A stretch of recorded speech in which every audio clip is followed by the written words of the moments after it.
Hello and welcome to the Benzo Rehab Dungeon episode 117. It is the 18th of November 2022. I am your host, Michael Deebs. I am joined by John the producer, who is filling in for the co-host position of Danko Suvin from the Instagram handle at DankToLuz. It's what I'd John, like to call a promotion. yeah, it's one of those battlefield promotions where I may have told the guy in front of you to charge a position. He got shot in the head. Now I'm turning to you and I'm handing you the still bloody little like I don't know sergeant badge that the guy before you wore. I'm like, here you go, pal. You want to be this guy, right? You want to lead the charge next? I stopped reading so much military books when I started to learn like what you call like a fucking cadet's rank or something weird shit like that. What? Yeah, like I found out like what a like you know how midshipmen like had those like I think they're like little squares or studs on their collar. Like Okay. Right, gotcha. yeah, yeah. Well, it's actually real rank. That doesn't It's a seem pip. real to me. Yeah, it's a pip or something like that. Something stupid. Whatever. Yeah, something that nobody could ever respect. Yeah, you know, you and But I were in the Marine Corps, and we had the benefit of probably the easiest rank structure that exists in the military. Then oh yeah. when I see like the Air Force especially, uh, or well, no, I guess the Navy especially. I have no idea what's going on with the Navy. Oh Um, yeah, somebody explained it to me. I'm pretty sure that that like chiefs just like run everything. I'm sure, yeah, and And everybody's it, a chief or not a chief somehow. yeah, that basically I think that's what it is. Everybody's a chief or not a chief. And then they just like add a bunch of like crazy shit. Like, but it's mostly I think words, you know. I Yeah. think it'd be easy if you thought of it just like I'm a chief or I'm not a chief. They divided it up into chiefs and Indians. It's actually pretty fucked up if I think about it. We didn't do pleasantries. John, how Oh are you yeah, doing yeah. today? I'm glad for my promotion, and so There you go. and also I'm not going to be the first member of the podcast that's streaming from a camp and underneath a local overpass. So you know, I might be Yeah, second or third, yeah. but Danko beat me there. He's in the great podcast in the sky now. How Cool. are you? How are you though, man? Like I'm I care doing. about you. Yep. As is contractually obligated. I'm doing okay. Things at work should be dying down now. Some of you know, some of you do not. I've spent the last like 30 days staying out of town over the last 2 months, so like on off sort of thing. That's winding down, and I can get back into delivering the good Benzo content that you all deserve. Not that I think we really took a dip in our quality or anything. I also don't remember half of what we've talked about for the last however many weeks. So who knows? I never remember anything that we ever talk about. Yeah, it's all just temporally locked into this moment. Anyways, we have some great stuff. A thing I meant to mention is I'm no longer naming the episodes in advance. So um, what I'm doing is I'm saving the original graphics so that I can go back later, and if we think of a title along the way, or if you say, "Hey, that's what we should call the name of the episode," um, I'll write that down.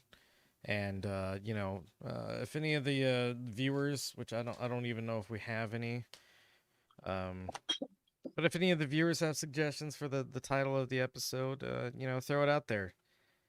You may have the honor of having the title named after whatever you say. Um, I do feel heard that you took my idea from the idea box.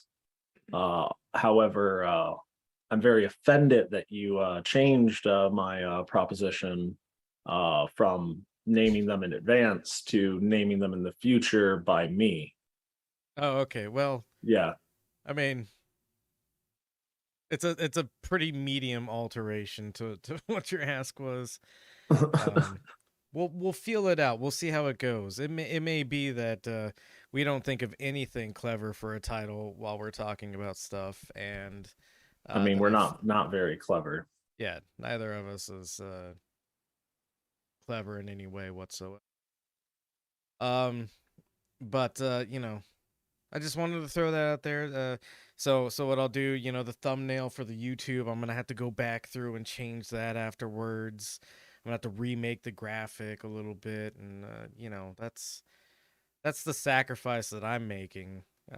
Is by the end of this, I'll be pretty drunk, and I'm gonna trust myself to use Photoshop effectively while I'm pretty drunk. So, um, So we're going back to phase one, I'm pretty sure. It might have been phase some one. type of like dissociative hallucination, but I'm pretty sure this is how we used to do it.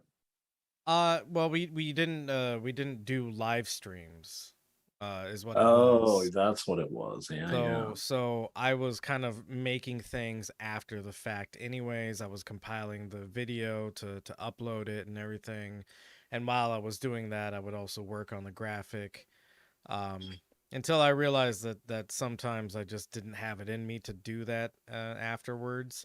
But I think at the very least I can rename the episode after we're done with this whole thing. So we'll see how it works out. I'm not a stupid baby. I just drink myself into being one sometimes.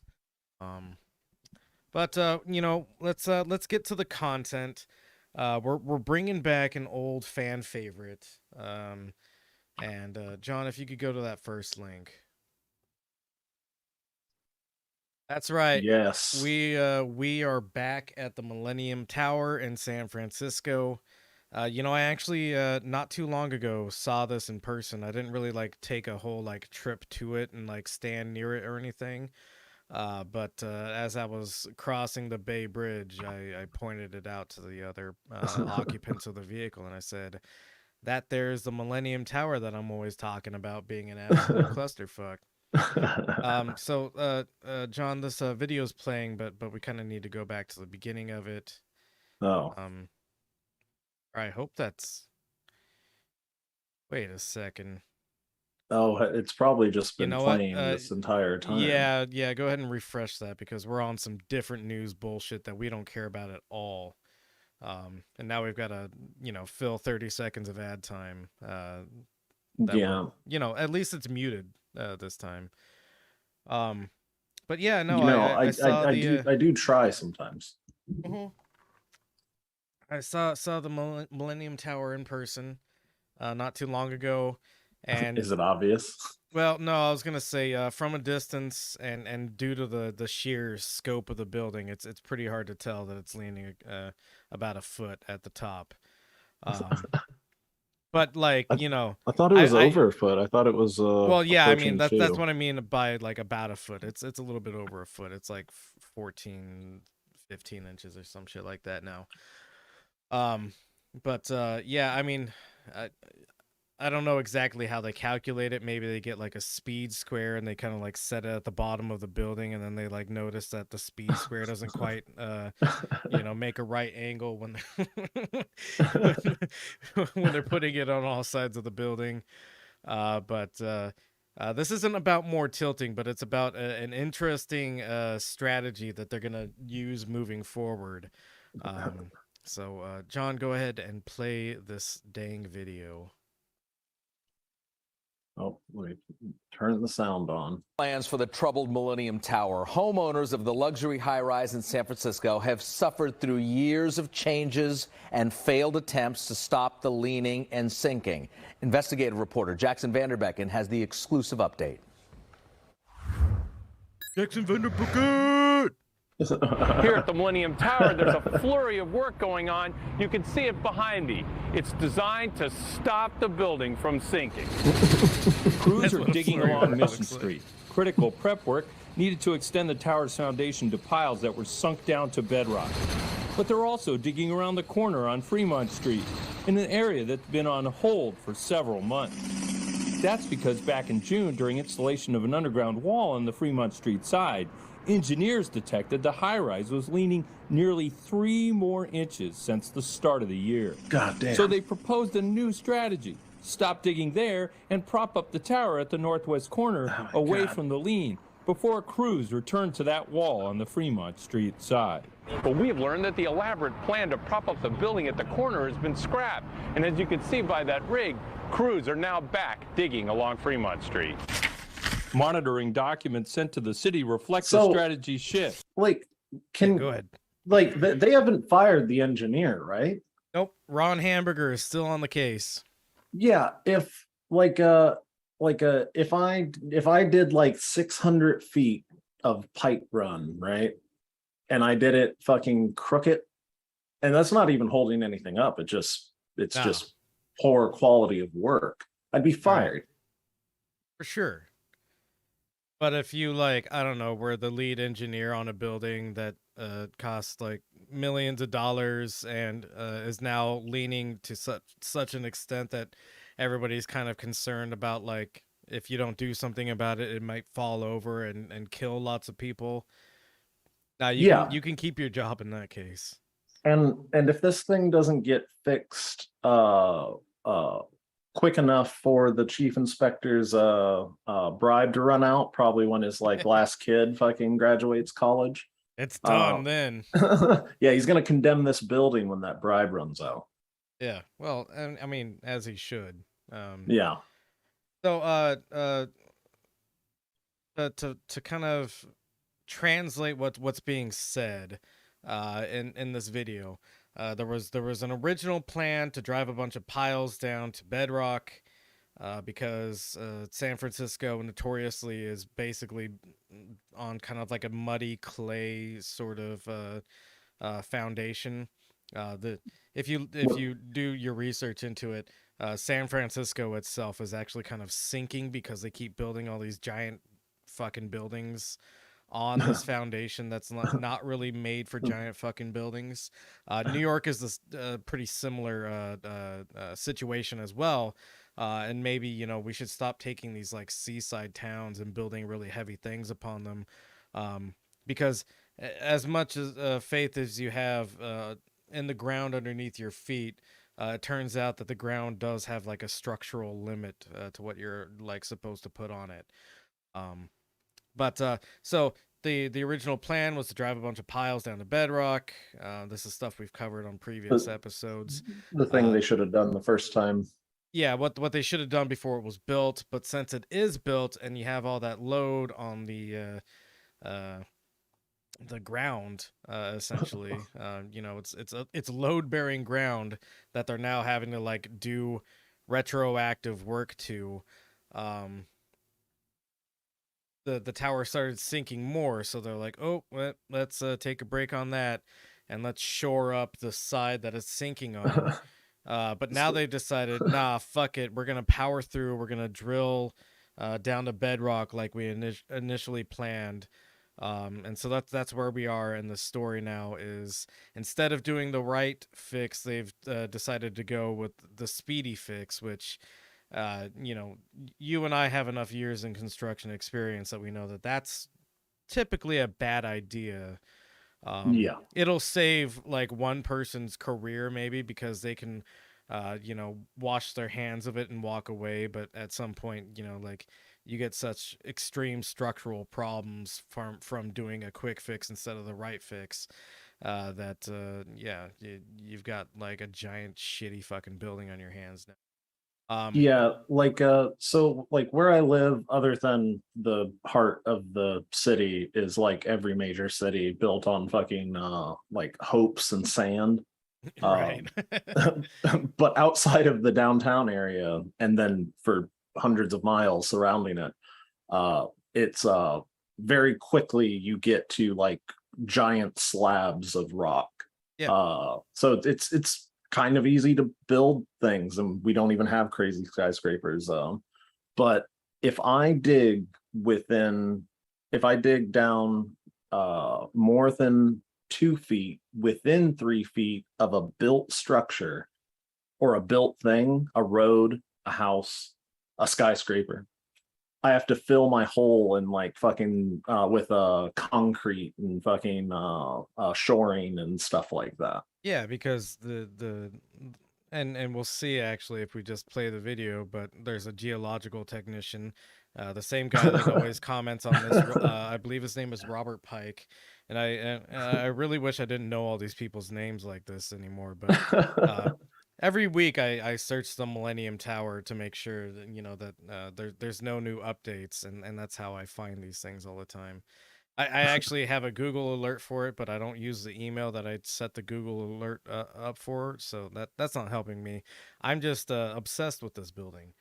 But yeah, I tell everybody I can about it, and every construction worker that I tell this story about, they always just say, "Oh yeah, well, an engineer did it." Yeah. And not to like, shit on every engineer, because I'm sure No. there's some good people among you, if you're an engineer. Next, you're gonna tell me there are good lawyers. Yeah, I mean, these people coming out of engineering school, they're not sending their best. Some of them, I assume, are good people. But yeah, engineers like to do goofy shit, because a lot of what they do is kind of just like more or less theory on how load calculation should be done, and this, that, and the other. And that's all well and good when you're like working with like right angles and like really obvious sort of construction methods. But then you get, these luxury high rises that all have their own special little, like architectural design behind them. And so now the engineers are having to fit. And to be fair, I think what we should really like pinpoint this on is architects designing things that engineers then have to like do the load calculations and like the mathematical work to prove that yes, despite how stupid this drawing looks, it can actually work in the real world.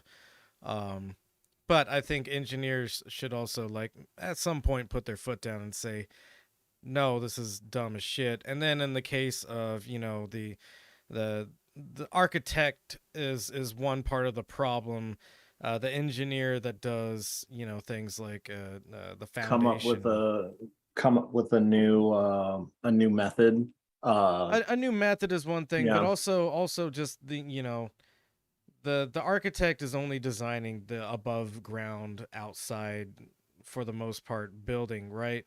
Yeah, the engineer does the mechanical, the plumbing, the foundation. And the foundation is why, in this The case, electrical. there's a lot of stuff you should criticize about the engineer that did the foundational specs on this, because they decided not to do a foundation to bedrock because it would be cheaper to just do a couple of like real deep piers into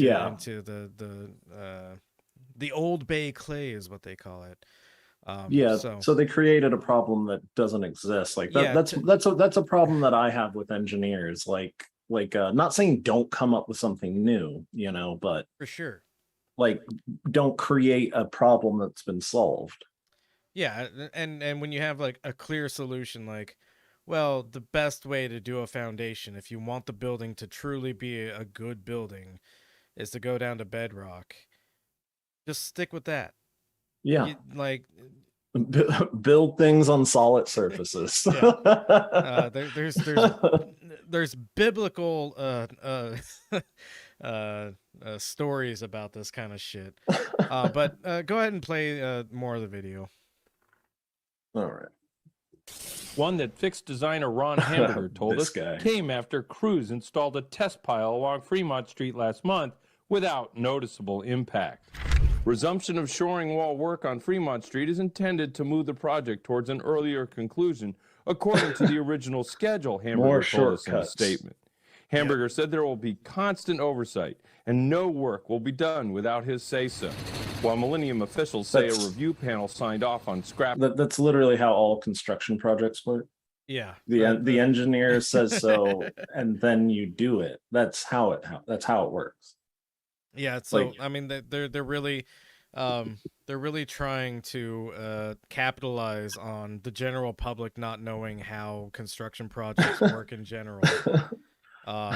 To be like, oh, okay, well, the engineer really has his hands on this project, and it's like, well, yeah, that's how it fucking goes. Yeah. The engineer is always supposed to have his hands in the project. So what may have just been missed because we paused is you know, the city building department supposedly signed off on this, but we're gonna hear a piece of information that kind of like puts that into perspective. So go ahead. The prop-up plan, city building officials say Hamburger's team made the final call. In a statement, a Tower Association spokesman said, "We resumed work on Fremont Street." The problem that's happening here is the building department, and you know, I've worked in the city before, so I understand how these kind of things work. The building department doesn't hire like world-class engineers or anything like that, and I'm not shitting on like the building department in anybody's city, or I'm not shitting on any engineers that work in the building department of a city. Mostly these people just know how to apply code to a building, and so they look at drawings and they say, hey, your stairwell is only 11 inches across. Nobody can actually get down that stairwell. You need to extend it to 30 inches across. Or, you know, like, hey, I noticed in your drawings that you don't have any water service to the 40th floor or something like that. These aren't people who are necessarily supposed to, I mean, they should have a basic understanding of like whether or not load calculations are bullshit, that sort of thing. But as we just heard in this video, they deferred to Ron Hamburger's team to make the final decision on how this should be fixed. So the building department has signed off on it as long as the people who are doing the construction work say it's cool, which is not how this should work. No,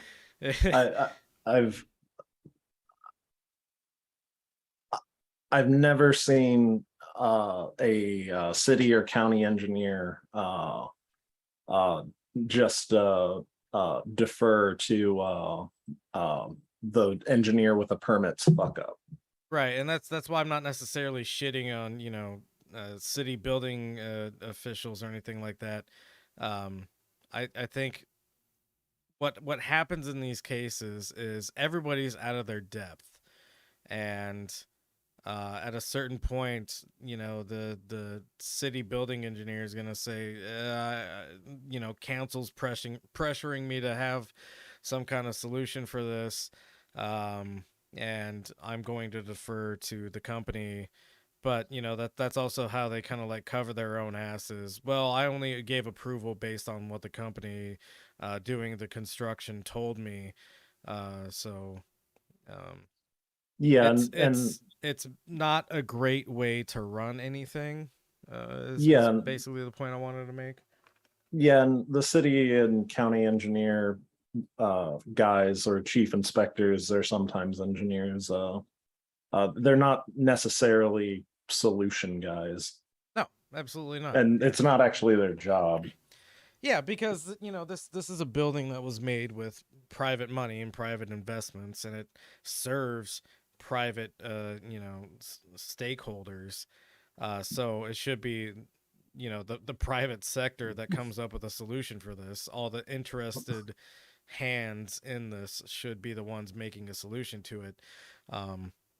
But Yeah, they are supposed to be able to tell if it's working though. and then that's where we run into the problem is, anybody could come up with, a couple of sketches on paper and say, hey, trust me, I'm cool with it. I know what I'm doing here. And there should be some skepticism from the regulating agency. But it seems that the skepticism has just kind of like been put to the wayside, and now they're just relying on the engineer that has consistently kind of fucked this project up to actually have the solution this time. But go ahead and play more of it. A month ago without any further tilting. They're gambling. Geotechnical engineer Bob Pike is a longtime critic of the fix. He says what they're doing now is essentially the same digging that led to the Millennium leaning nearly 3 more inches earlier this year.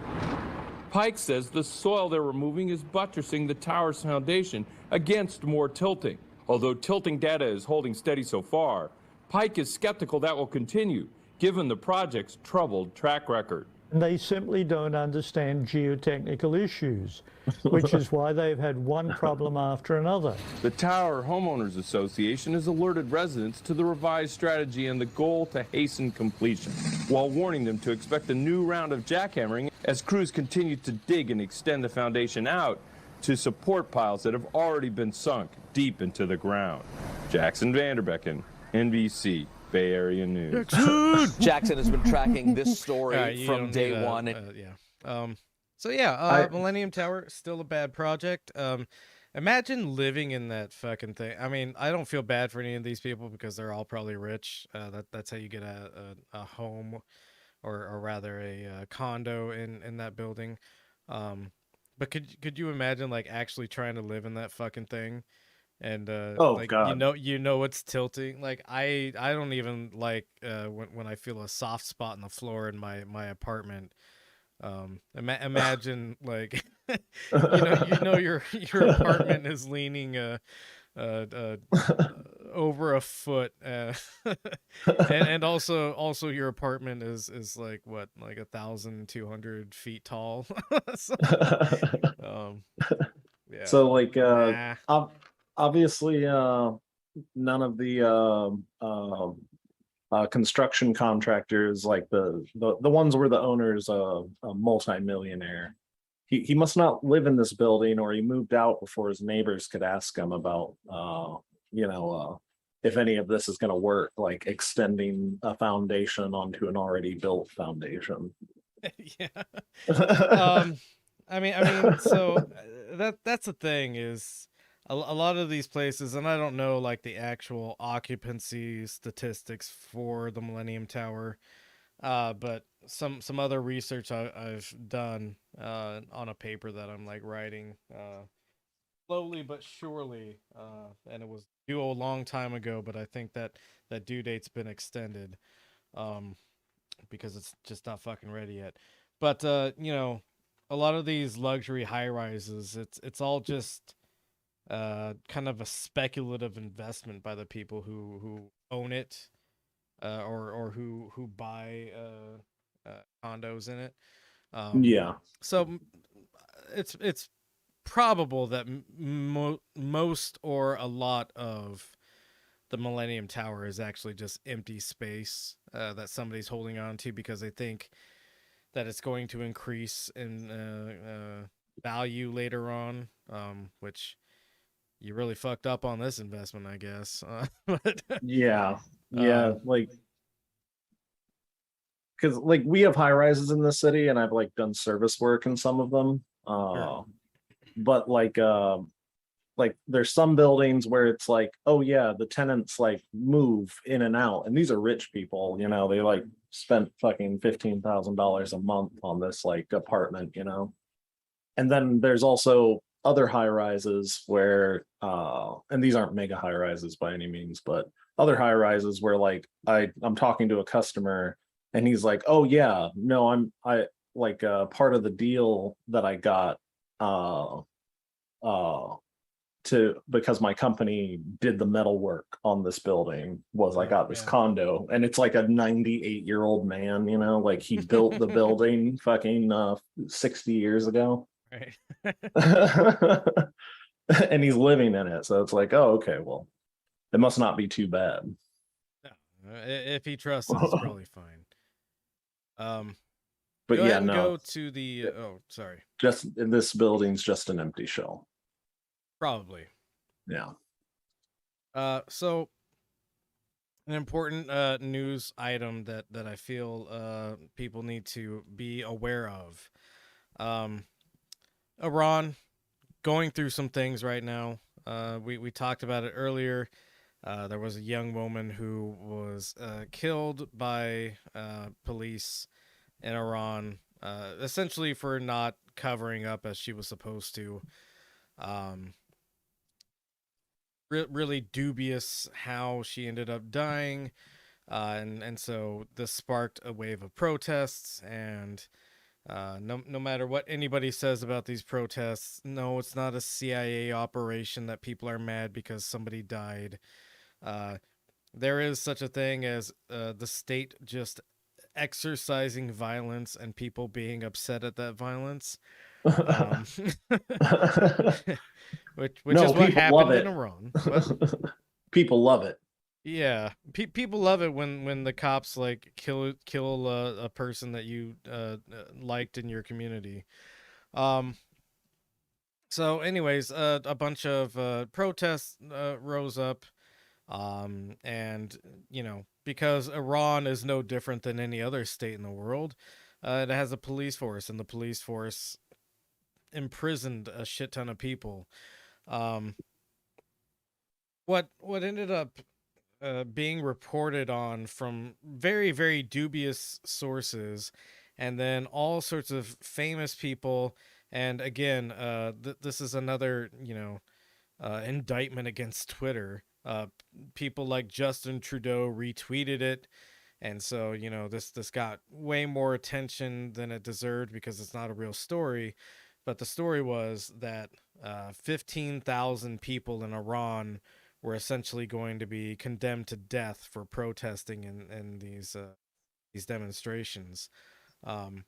This isn't to say that Iran is not putting some people to death. It absolutely is. But that's not really the way that it's working. That there is no like blanket statement. All these people are going to be sentenced to death. There is, you know, a legal process which I'm not going to say is fair, but there's a legal process that determines whether or not like you actually receive the death penalty. One of the other things is that like in the reporting of this, people keep saying, "Oh, Iran has such brutal prisons." Yeah, prisons in general are brutal. That's why they're evil and bad, probably. Yeah.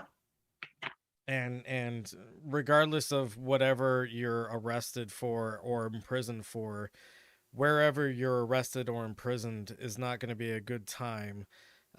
So it's to me it's bizarre that you know this is being catastrophized in the way it is when it's like daily American life, which is what the next link is going to be about. But before we go on to that, so this is NBC News.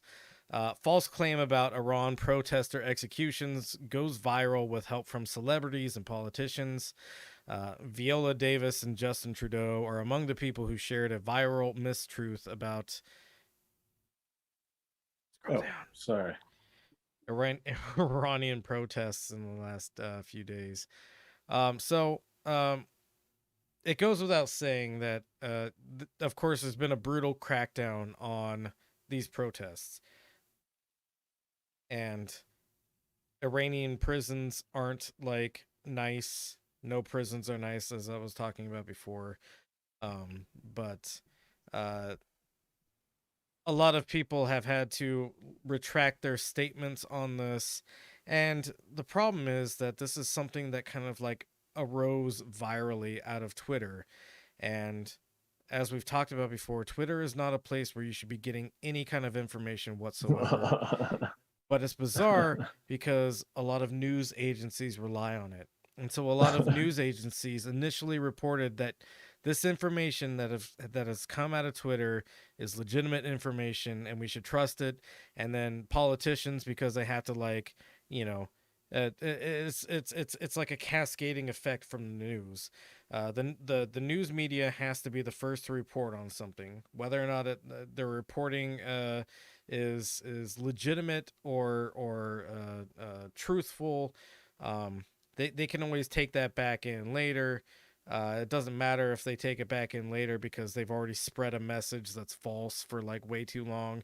And so when they retract something, it just looks like they're trying to hide something at that point. So like that's its own problem. But news media has to be the first to report on something. And then what follows right behind that is politicians have to be the first to make the right opinion on it, right? And when it comes to 15,000 people being executed for protesting, well, I mean, the right call politically is to say, wow, that's fucked up. And that's what a bunch of politicians and celebrities did. And so this false claim about Iran, who is doing bad, or yeah, Iran, which is doing bad things to protesters, it got completely out of hand. What I do find also interesting is, you know,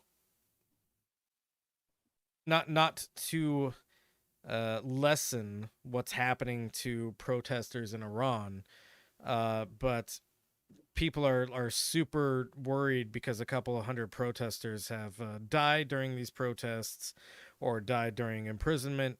You know, split it whichever way you will. Either died because of how the police have responded to the protest, or died because they were arrested during a protest, and then they died in prison. Go ahead and go to the next link.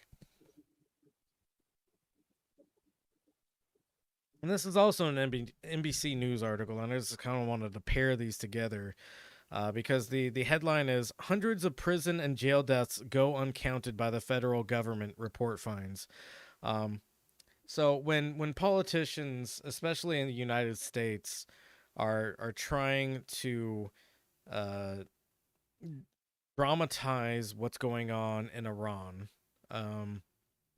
they're really kind of ignoring what goes on in our own country every single fucking day, protests or no protests, which is that thousands of people die in our prisons, and we're supposedly like a more polite or what's the word I'm like, civilized country than Iran, right? So you know, these brutal prison conditions that they're talking about in Iran, which I will not doubt are brutal. But as brutal or even more brutal conditions exist in our own country. You know, it's easy to point at another country and otherize them and say, oh my God, isn't it horrible how they treat their prisoners over there? And this isn't to say, hey, we treat our prisoners over here pretty bad, so whatever Iran does is okay. What I'm saying is, both of these things are evil institutions, and falling into the trap of you know, criticizing one country but not your own country is not good, and it kind of misses the point that you know, states do be exercising violence against their people, regardless of where you are. Yeah. And I mean, we probably have more people in prison than Iran does. Oh yeah, we lead the way in like incarcerated citizens.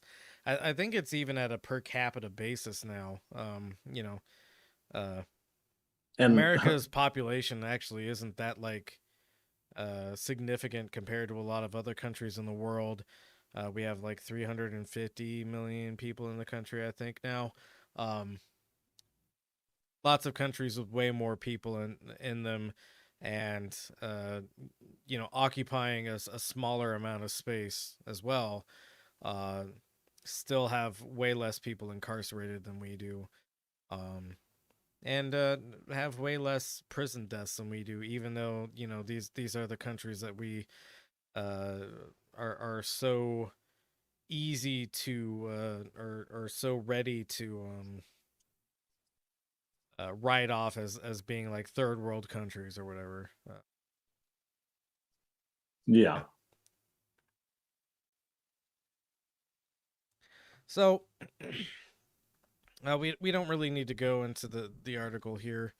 I just put that there to remind ourselves that American prisons also horrific, also kill people all the time, and politicians who are trying to get some kind of credentials out of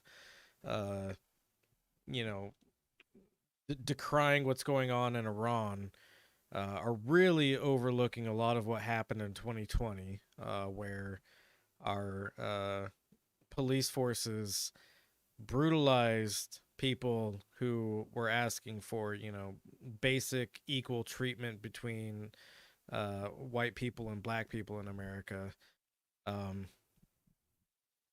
After what was essentially a public execution without jury. And so, call Iran's police force brutal or whatever. Our police force is equally brutal. I can't do anything about Iran as an American citizen. But maybe we can do something here and bring that over to other countries. Not in like a we're spreading democracy sort of way, like we always try to do, but lead by example, by not letting your police force be a bunch of unhinged maniacs. Yeah. Cool. And the only people that can investigate these unhinged maniacs is the unhinged maniacs.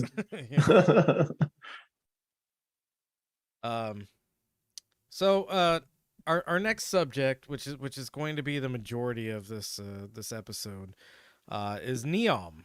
NEOM, for those who don't remember, is Saudi Arabia's Mohammed bin Salman's project, really. And whenever he dies, it will probably die with him because it's a stupid fucking project. But his pet project has been NEOM, the city of the future. One of the major components of the city of the future is called the line. What is the line? Let's first look at this excavation footage. This is a drone flying over the excavation project that has started for the line. All right.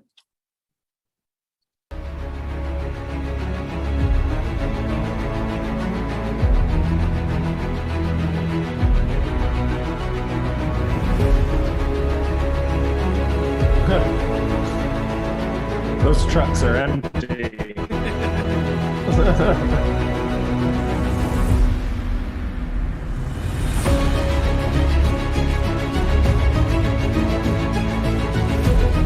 Why they have an infinity sign there, but infinity heavy equipment.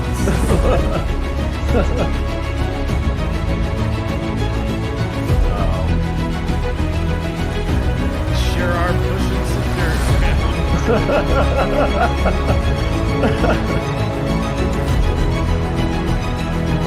Wait a minute. You're gonna give me a This. fucking seizure. What? Granted, I guess I haven't been part of like a giant construction project, but why are so many excavators digging right next to each other?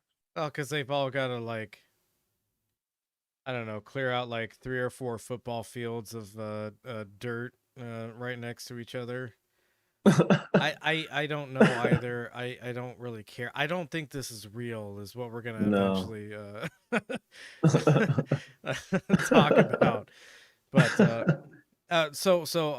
you know, to clarify what I mean by that, I believe they're really digging in the desert. Do I believe that this is going to go anywhere? No, I do not. But we'll talk about that in a second because, you know, we have to look at this incredible footage still. Hmm.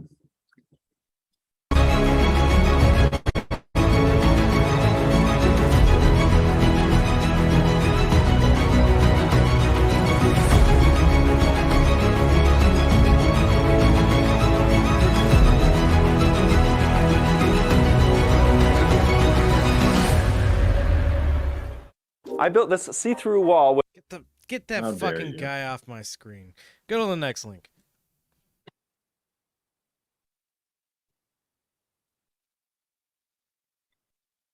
Accept those fucking cookies, man. Come on. So the line. Can you enlarge in that picture? I believe you can. I mean, like, yeah, click on it.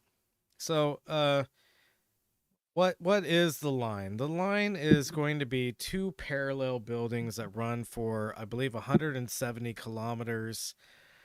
They're supposed to be Why? 500 meters tall each. And if you're having trouble conceptualizing how tall 500 meters is, One World Trade Center, the tallest building in the United States, is 540 meters tall. So they want to build two parallel structures, just a little bit shorter than One World Trade Center. But also these buildings are going to be 170 kilometers long. Why? Well, it's because they got a lot of money and they don't know what to do with it. Because the thing about like having billions upon billions of dollars, and in Mohammed bin Salman's case, like $640 billion, you can't buy anything that you need anymore, right? Like your needs no longer exist, and the only thing you can do is spend it on a bunch of material. And that's where we find ourselves, which is he just wants to turn that money into a bunch of material. But you know, this entire plan is obviously stupid and doesn't make any sense. But Yeah. go ahead and get out of this image. One thing you'll see in that image is you know, the entire length of this is supposed to be covered in mirrors. That's going to help the internal temperature between these two structures. I don't know if anybody can tell me how mirrors work with the sun, but it seems like everything immediately around these two structures is going to be burned to a fucking crisp.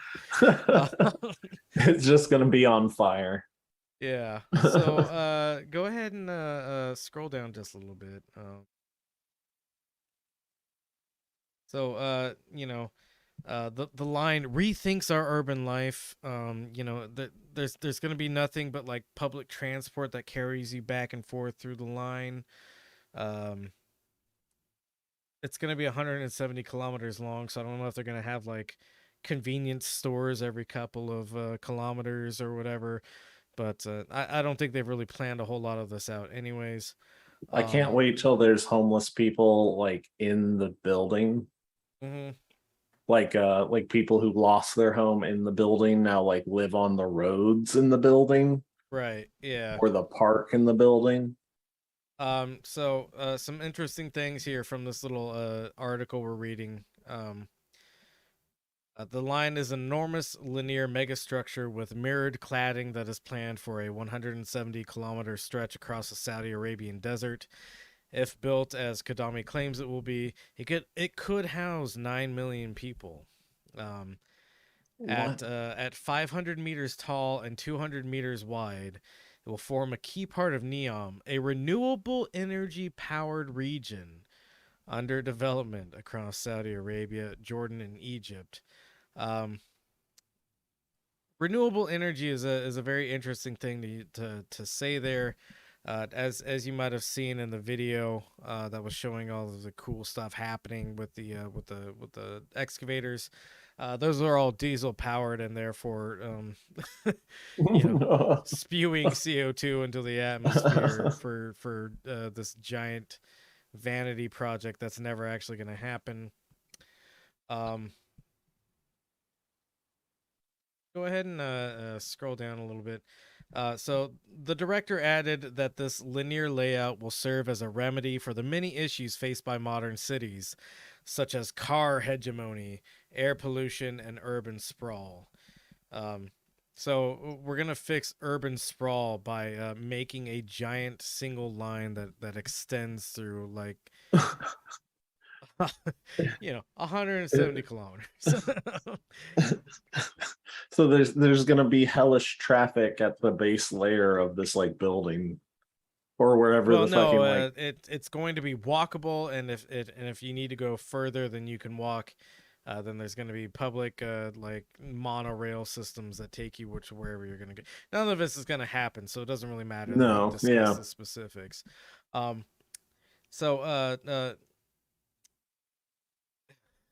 NEOM has the opportunity to build a greenfield city that will not have such problems to start with.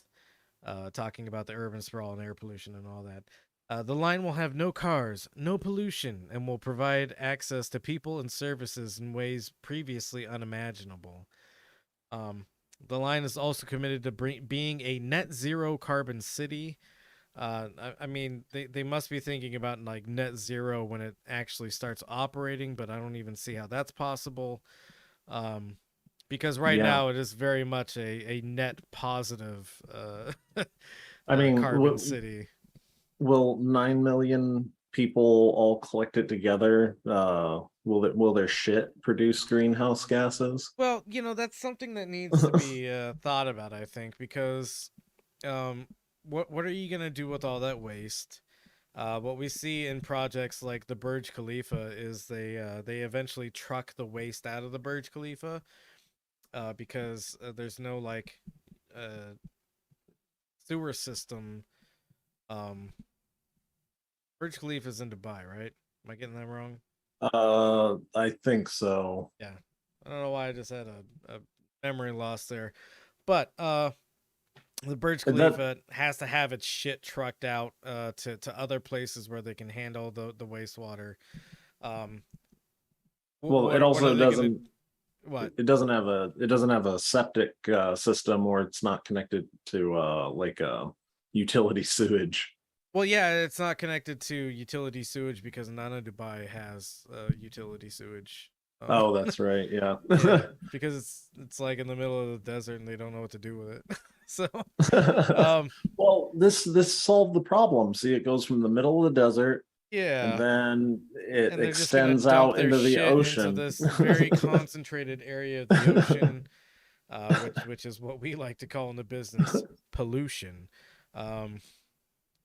Yeah, go ahead and minimize this image. So, there's could you search the word bird? Bird? Like in a Google search or in this article? No, in the article. Sorry. Bird.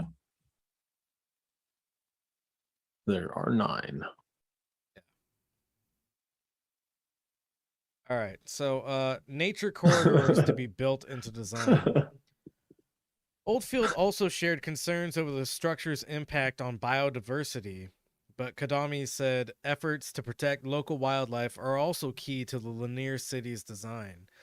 Unlike conventional cities, the line will ensure that nature is not watered down as it crosses the urban fabric, and instead that it is kept intact, witnessed, and enjoyed and celebrated, he said. As an example, terrestrial animals and water flows will move through curated corridors on the ground plane. One design feature prompting fears for wildlife is the line's mirrored facade. This is because reflective surfaces are understood to be one of the biggest causes of bird deaths each year. Scroll down a little bit more. Oh my gosh. So this little this picture of the line with the mirrored sides has this little subtext underneath it which says its mirrored facades will be designed to prevent bird collisions. How it's going to be designed, it doesn't explain. But Kadami said the line will be designed against this with facade treatments that prevent collisions and nature corridors that align with migratory bird paths. What? These exact migration paths and patterns are being mapped by a dedicated team of scientists over the next few years, he said. Birds that fly at different heights will also have their designated nature corridors that are designed in combination with the right glass treatment, he explained. Among the glass treatments that Kadami expects to be used in the project are ceramic frits, which are among the most common ways to make buildings more bird-friendly. Moore is doing a lot of heavy lifting there. But yeah, I mean, so, you know, like, if an unladen swallow flies at a certain height, they're going to have a designated migratory path, nature corridor for that bird. And you know how nature works. It always, like, you know, understands the regulation that's being imposed on it. So, like, the birds are going to be like, oh, yeah, that's about the right height that I should be flying through this thing. I just like imagine that like every 300 meters there would just be like an opening in the building, you know, just like a big window. Right. And it's like how do you, yeah. So you're gonna make a nature corridor, so that means there's just gonna be like a big giant hole in the side of your giant 170 kilometer structure thing. Like, how do you make that work? Shouldn't maybe you just like break it up into segments so the birds can fly around, and also like maybe not make it out of a mirrored surface so that, you know, whatever horrific things you're gonna do with the the concentration of the sun don't happen. Well, the HVAC plant will have to work too hard to cool this building. Yeah. So you know, this article goes on to say that piling work for the first phase has begun. That's kind of like the excavation that we're seeing. You could call any one of these things phases, and it doesn't mean anything significant. Phase one could be, you know, we sent a truck that went the entire distance of the line, and we determined, yeah, this seems like a good idea to us. Who knows how many phases there are? Who knows how many of these phases matter? But the first phase, I guess, is also that trench that we saw being dug, significantly smaller than the 200 meter like footprint that this whole thing is supposed to have. So what generous people have done is they've said, oh, well, this must be them digging for like the sub services of the city, which is gonna be some kind of like robotic delivery system that extends the entire length of the city, and handles, you know, things like deliveries or like utilities, that sort of shit. Again, that's people being generous about what's happening here. What's really happening here is they need to show some kind of movement on this, so dumbass suckers will keep buying into it and investing in it and shit. How's it going to get permanent power? I don't know. You know, they claim to want to do this whole green energy thing, and yet there's not a single like solar panel in any of their fucking renderings. So, and maybe they could just coat the sides of their fucking buildings with solar panels. Why not at that point? You're telling me you want to make it all out of mirror material? That's dumb as shit. Why not make it out of solar panels? That's pretty dumb as well, but it's not as dumb. Yeah, I mean, well, then it would just be like it'd probably just end up being a prison or like a concentration camp, because the solar panels will just cook everybody inside as Oh they yeah, like heat we'll up. we'll get into the prison part of it soon, actually. Oh, there's a prison in it. No. It's just going to be one. Oh, because these people don't know how to design anything else, really. Go ahead and go to the next link, because we've talked about, how is nature going to respond to this giant obstruction in its way. We also need to talk about the fact that this is displacing a bunch of people, including like nomadic tribes in the region.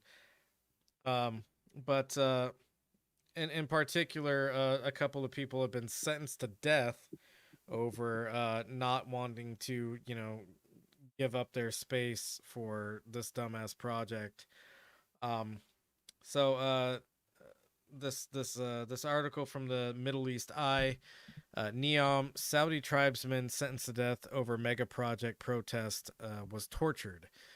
So not only did they kill this guy, but as MBS does, we saw this with Jamal Khashoggi, journalist who was assassinated by Mohammed bin Salman's regime, I guess, his security state goons.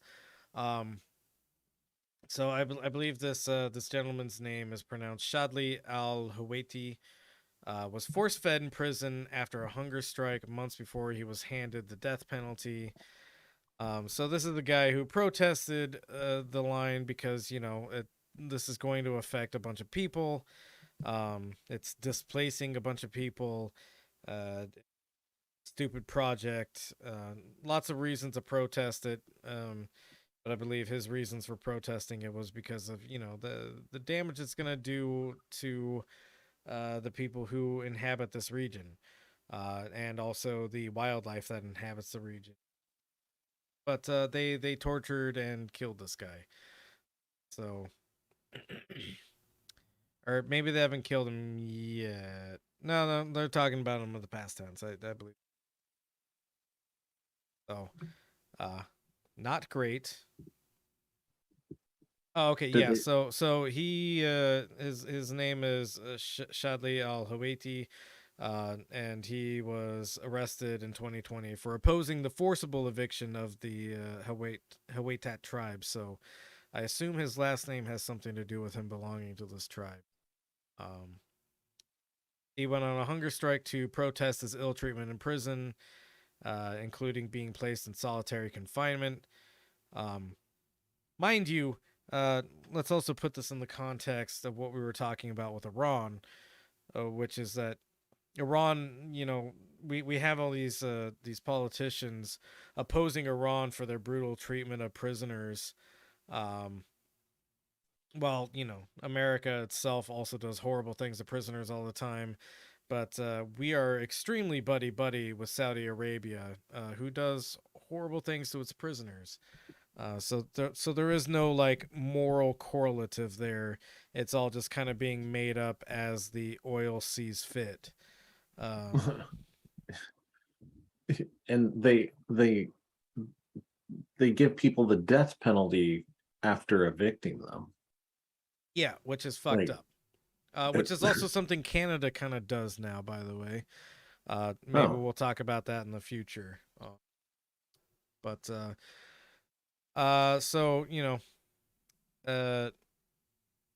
after 2 weeks, authorities at the Daban prison in Jeddah, the same facility where women's rights activists say they were sexually harassed and tortured in 2018, inserted a tube into his stomach to force feed him, a form of torture. The people who determine what torture is decided that that's a form of torture. Force feed somebody when they're on a hunger strike, which makes sense because they're on a hunger strike to like achieve something, and then you force feed them against their will. But so there's a lot of really dark shit happening before we move on to the more lighthearted this is a pseudo-reality that they're trying to construct, and it will never actually happen. And you know, hopefully one day it'll be kind of funny to watch it just like face plant. If it hasn't done something to like what's the word I'm looking? Implode. Irreparably damage the world. You know, like maybe we can laugh about this later, you know, as long as it hasn't done so much damage to the world that none of us can laugh anymore because we're all fucked. As just like yeah, like I guess as it cataclysms. Yeah. So yeah, they're evicting people, they're sentencing these people to death. They're probably gonna fuck up, you know, the local ecology. Really no rhyme or reason to how this is being built. There's really no reason for it to be built in the first place. Because this is being kind of like generated out of nothing. There's not like 9 million people in Saudi Arabia that really need a house in NEOM. You could just build a house around any one of the cities that already exists and house whatever people need housing in that general area. This is being made for an imaginary 9 million people that are going to live in it. In this project of imagining it, and this is kind of like just it's like human based futures speculation, right? Yeah. We believe 9 million people are going to want to live here and going to want to inhabit this space, regardless of like what's it going to cost to live there. Nobody knows yet. They're just building this fucking thing.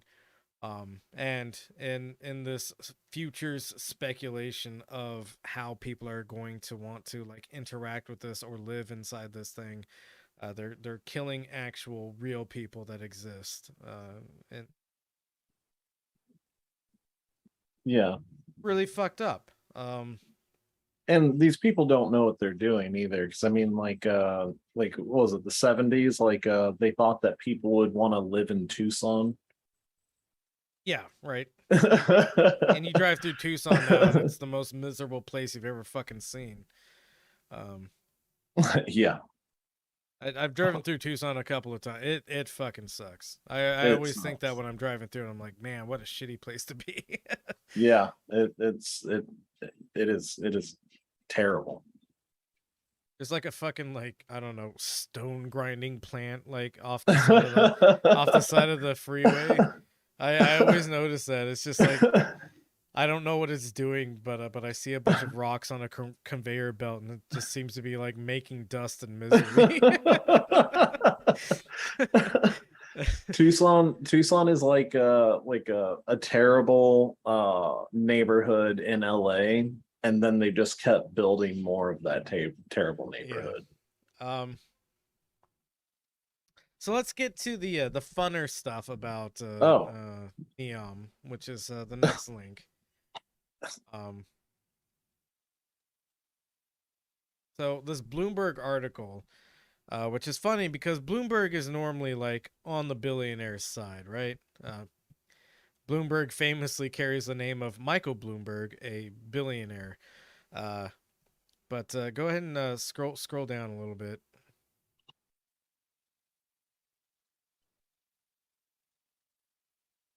So MBS's $500 billion desert dream just keeps getting weirder. NEOM, the Saudi Crown Prince's urban mega project, is supposed to have a ski resort, swim lanes for commuters, and smart everything. It's going great for the consultants. Whoa. So this all just what's the word I'm looking for? It just clicked for me that NEOM is not just a prince, because there's like fucking like 500 princes in Saudi Arabia. He's the crown prince. Yeah. He's gonna be the government one day. Yep. Oh wow. Like this is less funny than I now. I mean, it's still funny. You're laughing. We're laughing, right? Yeah, so he's one of as you noted, a lot of princes. He is the crown prince, so he's like the most important prince, and he has access to the like $640 billion Saudi royal coffers. By the way, this is all like petrodollars, so American currency, and that's kind of probably why they want to like turn it into material anything, because the petrodollar is eventually going to fail. You can't do anything with $640 billion. I mean, you could do a lot with it if you were like a good person and you want to like solve world hunger or something like that. But we're talking about a person who believes their royal edict is real and legitimate and they shouldn't be killed. So, you know, a lot of suspension of disbelief to kind of like give them the benefit of the doubt that they're going to do anything good with that money. But yeah, so the start of this article is kind of interesting. One day last September, a curious email arrived in Chris Hable's Gray's inbox. An author and self-described anarchist, feminist, and revolutionary, Gray fits right into Santa Cruz, California. I don't know about that. I've been through Santa Cruz. It's not like revolutionary or anything. Where he lives. He's written extensively about genetic engineering and the inevitable rise of cyborgs, attending protests in between for causes such as Black Lives Matter. While Gray had taken some consulting gigs over the years, he'd never received an offer like this one. The first shock was the money, significantly more than he'd earned from all but one of his books. The second was the task, researching the aesthetics of seminal works of science fiction such as Blade Runner. The biggest surprise, however, was the ultimate client, Mohammed bin Salman, the 36-year-old crown prince of Saudi Arabia. What the fuck? So it turns out that a lot of what NEOM is being based off of is cyberpunk literature. The problem is that Mohammed bin Salman doesn't seem to understand that cyberpunk literature is kind of dystopian in nature. When people are saying, "Oh yeah, the flying car like knew where to take me because of my algorithm," that's people expressing like sorrow for the fact that their lives have nothing in them anymore outside of like a computer generated algorithm telling them where to go so that they feel the thing that they're supposed to feel.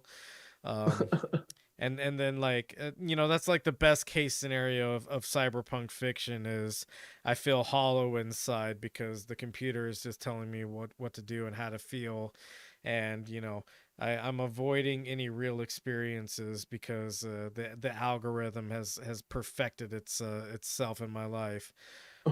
Then like the other side of cyberpunk is the machines are trying to control us and we're trying to fight them, but they keep killing us faster than we can kill them. Those are the two sides of the cyberpunk spectrum. But it turns out that Mohammed bin Salman kind of wants to base NEOM off of cyberpunk fiction. And so he's hiring consultants to like kind of I guess analyze cyberpunk fiction and turn it into like a real thing. And we're gonna see an example of that in a second. But I'm gonna propose that we take our union mandated break real quick, if that's okay with you. Yeah, let's do it. All right. So we'll go on our union mandated break and we will be right back. Yeah, I just reopened the gash on my hand. Oh, we'll go get that taken care of.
Oh, cool. I was just about to ask if you were back yet. Well, I wouldn't have been able to hear you ask if I wasn't on. Oh shit, son. So let's see. What else did I want to get out of this article?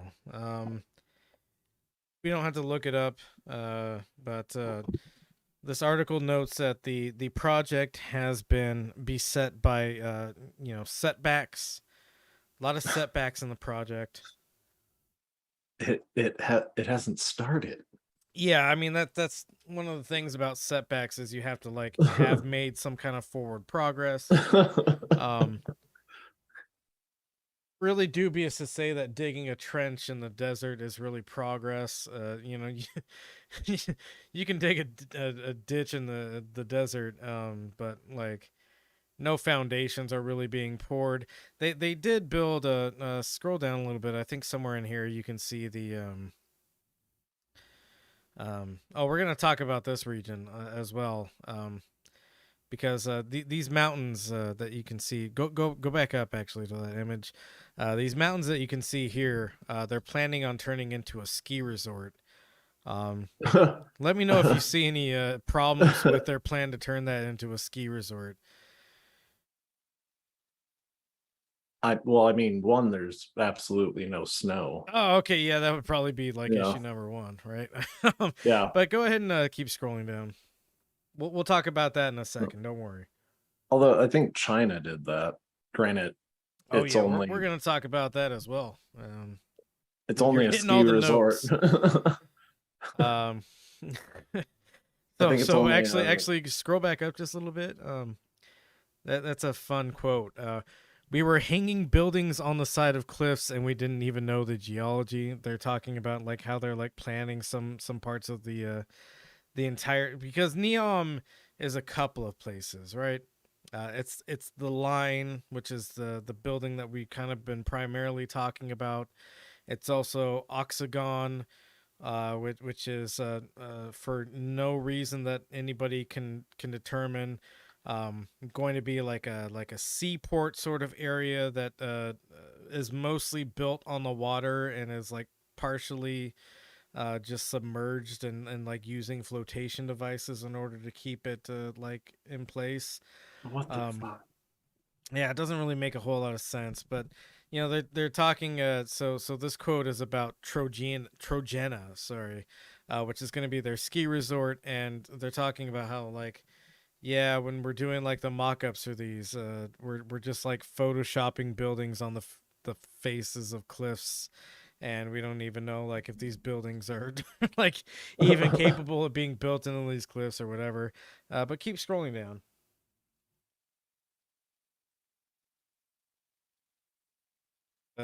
There's a picture of like the living conditions somewhere in here. Ah.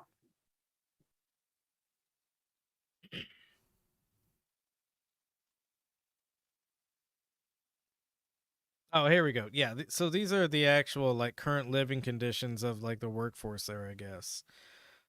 Or maybe that's also a rendering. Scroll down below it. Oh. Oh no, that's an actual completed housing complex for the workers. So you'll notice this SimCity ass looking housing complex is really actually the only thing they've built. And you know, it's urban sprawl being built in order to create the city that supposedly fixes urban sprawl. Well, see, this is where what they're doing is they're making the suburbs first. Yeah, I guess so. Yeah. You know, make the suburbs, and then you make midtown, then you make downtown. Yeah, fair enough. Go ahead and so next go ahead and in this article and yeah, this is so none of these housing units, by the way, have their own kitchens or anything like that. All the workers have to go like centralized dining halls that they've constructed. So really kind of like a military deployment. Also, some of these workers are probably not being treated super well and not being paid like a fair wage, and they're probably more or less trapped in this circumstance. So, well, these all look like Americans, probably would be my guess. well, So these are like tourists to the thing. Oh, really? There's tourists to the work camp? There must be, because this says employees heading for a meal. And I don't believe that any of these people are actually doing any work out there. Oh no. And none of these guys, or if they're employees, they're the consultants that are like cooking up all the meth ideas. So they're not like really actually workers either way. Yeah, because I was gonna say none of these guys look like heavy equipment operators. Right, yeah. So go ahead and search out the word sixth. The word what? Sixth, as in Sixth. Yeah, with the TH. There we go.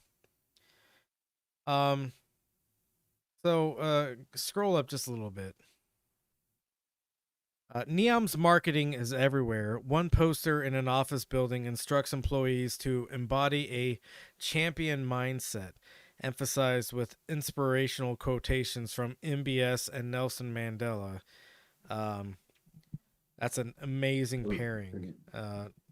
Guy who murders journalists and Nelson Mandela being paired together in inspirational quote form. The poster gives them equal billing, the article notes. That means maintaining an unshakable belief in yourself and NEOM, challenging the status quo, demonstrating an innovative ethos that enables everyone to seek and become a catalyst for change. Many staffers seem to have genuinely bought into that message. Jan Patterson, a British Canadian who heads planning for NEOM's sports sector, says she wants her grandchildren to grow up in the city, which she hopes will be the most physically active urban center in the world. 3 years in, she's one of the longest serving employees. I joined because in my working career, no one has ever said, "Do you fancy setting up a semi-autonomous state using their passion as a tool for positive social change?"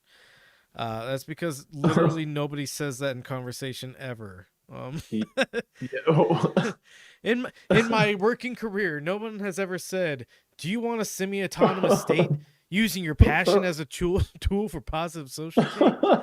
What a specific set of words to expect out of your career. What a crazy person. Yeah. So Patterson explains, it's as simple as that. Her eyes light up as she describes an ideal day in NEOM of the future. Imagine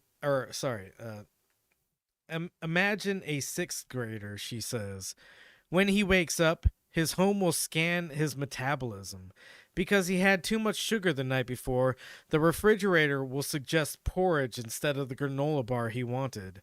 Outside, he'll find a swim lane instead of a bus stop. Carrying a waterproof backpack, he'll breaststroke the whole way to school. Patterson actually means this. NEOM says it's considering an idea for canals filled with swimmable water, creating a novel aquatic commuting option. If all goes well, she says, residents can expect an extra 10 years of healthy life expectancy. Walkable cities are out. Swimmable cities are in. we haven't even achieved like universally walkable cities. Also, why would you want all of your children to swim to school? It's really just like a bizarre proposition that this person is genuinely invested in. And I get like, hey, you want the next generation to be physically active and healthier through that. This isn't like a body sort of thing, like but like turning their shapes and sizes and still be healthy. But this is the way to do it is to make it fucking miserable. Yeah, turning your fridge into a nutrition cop. Exactly, right? Like that's so fucking like the house scanned my metabolism. Which how fucking invasive is that process, right? Like right, do you have to sleep with a catheter? Exactly. How is it taking these readings besides magic? And since I don't believe in magic necessarily, something's got to probe you to get that information about your blood sugar level. Whether it's, like a really, really invasive probe or it's just like a pinprick sort of thing. Something has to enter your body and take some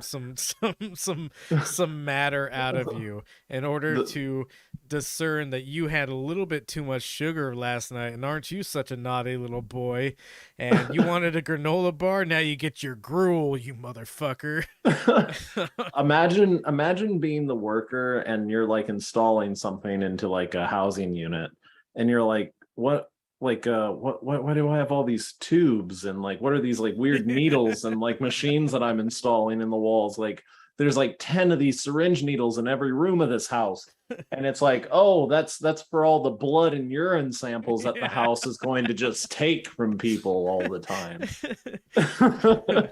Well, that there's the boy prober 6000. It's gonna make sure all your sixth grade boys are healthy as horses. And swimming. And another thing that needs to be brought up, which is you're not supposed to eat right before you swim, right? I know that much about swimming. Yeah. And these are the people that want to steal your blood and urine fucking while you watch TV. Not even while you watch TV, while you try to sleep peacefully, I think. Everybody, I think that you're right. I think everybody on this project's on meth. Yeah, so that's fucking weird. It's like meth turns poor people into conspiracy theorists, and meth turns rich people into the conspiracies. Without a doubt, yeah. Go ahead and scroll down a little bit more, because I think Jan Patterson has a couple more things to say here, which are bizarre. Okay, no, never mind. Jan Patterson is done talking about the hellish life of a sixth grader in NEOM with joy. Yeah. Who who wakes up and is told that they have to eat porridge instead of a granola bar because they were naughty and had too much sugar the night before. Right. then And like, what kind of broken kid wanted that granola bar? exactly, right? Like the greatest thing that he could aspire to having for breakfast was not like cinnamon toast crunch or Captain Crunch or any other kind of sugary crunch thing. It was, Mother, may I please have a granola bar? Um, and Fridge Mommy says no. The metabolism cop snitched on you, so fucking food judge dispenses you crap. Yeah. Gruel. So let's move on to our next thing about NEOM that isn't going to work, and I kind of brought it up a little bit because I told you to look at that mountain range, and I asked you like what the primary issue was with the mountain range that's supposed to be a ski resort. Here we have promotional footage for Trojena, in which people are skiing up a hill, which I guess is some kind of I mean, metaphor. it's as likely as them getting snow on the Yeah, I mountain. mean it's no different. I mean that rover that they show at the beginning of like the footage clip looks like it's on fucking Mars. And then it transitions immediately to, yeah, these guys are skiing uphill instead of downhill because everything we do here is going to be an uphill project. Yeah. But this is Trojena. Go ahead and scroll down, John. I mean, so and they also showed like them skiing into a blizzard or a storm. Yeah. Like do they even have like the right like atmosphere for Nope. fucking like storms here? No, they don't.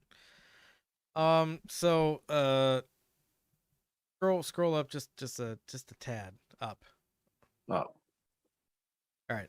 So a unique year-round mountain destination in NEOM is how Trojena is being billed as. Trojena will be an iconic world-class destination, blending natural and developed landscapes and offering unique human-centric experiences for residents and visitors alike. The destination will house 6 distinctive development districts centered around tailored experiences that blend real with virtual architecture and engineering innovations, all to create a destination like no other on Earth. You might be asking yourself, what do they mean by blending real and virtual architectural? What is a virtual architectural and engineering innovation? Imagination? I don't know. But scroll down to the next set of images. Let me see the top. Yeah. So mouse over the far left there. It's supposed to show up when you mouse over it, but I don't know what kind of fucking shitty browser you're on. Something, I think something lit up for a second. Don't worry about it. But from September to November, you're gonna have the wellness season. Scroll back up to the top so I can see the seasons. So from September to November, that's the wellness season. You'll notice there's no snow on the mountain during this season. And what they're gonna have during these seasons is like wellness clinics, yoga classes, etc. And somehow you're supposed to be like incentivized to travel all the way to the shitty mountain in the middle of Saudi Arabia to enjoy this.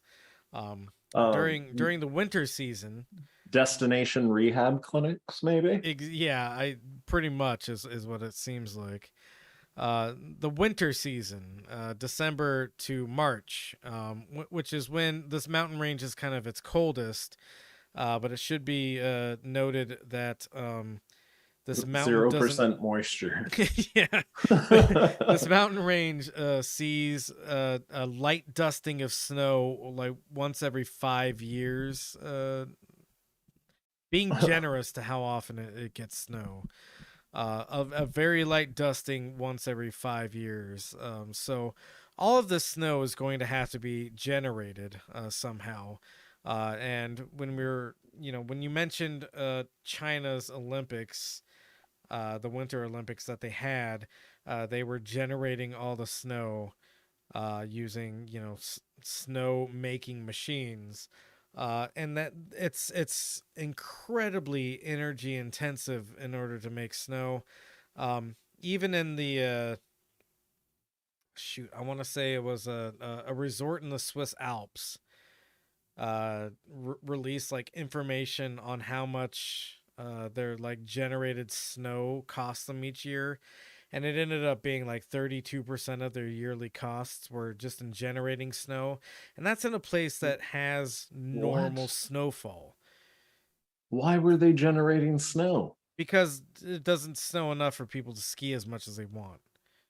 Oh, Yeah.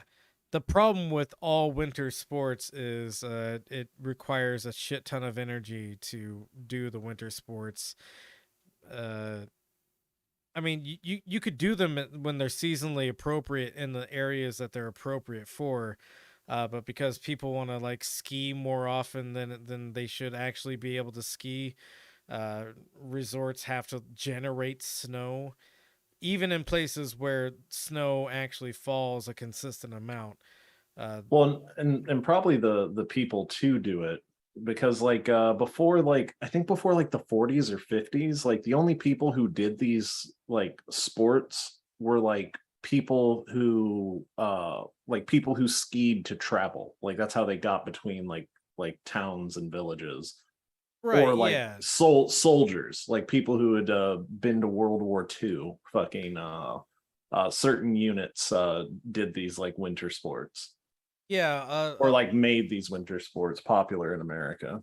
all winter sports are kind of like a product of like rich people like not stopping this. Co-op. uh because yeah, it really like imagine an ice rink. What is that besides a giant ice making machine that you've turned into an entire field, right? Yeah. That's an incredible amount of energy, and only rich people like really get to enjoy it, or like no, it's pretty much just rich people. So that's why I've always had like a thing against. I think all of the way that we like interact with sports in general is pretty unhealthy. When it Yeah. comes to like Olympic level sports or like professional level sports, just absolute dumbassery in how we handle these things. But especially winter sports, because in order to train to be like a world class Olympian ice skater, you have to have access to ice year round. And it may surprise you to know that ice isn't a year round phenomenon. It's in most places it's a seasonal thing, and in order to maintain ice as a year round thing you can interact with, you have to expend enormous amounts of energy to maintain it. So yeah, these are all rich people sports, and then this is even worse than even China's Winter Olympics that they just had. Uh, at least it's like cold enough consistently that snow falls there pretty often, not consistently in what we would imagine something north of the equator having a lot of snowfall, and especially in like northern European countries, which is probably where if we need to have Winter Olympics, the Winter Olympics should just be held in the fucking Alps every year. Why do we move it around?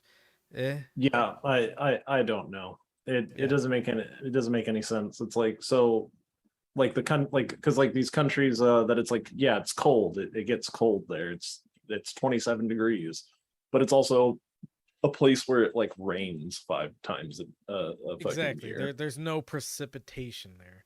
Yeah. So winter season, December through March, in Trojana.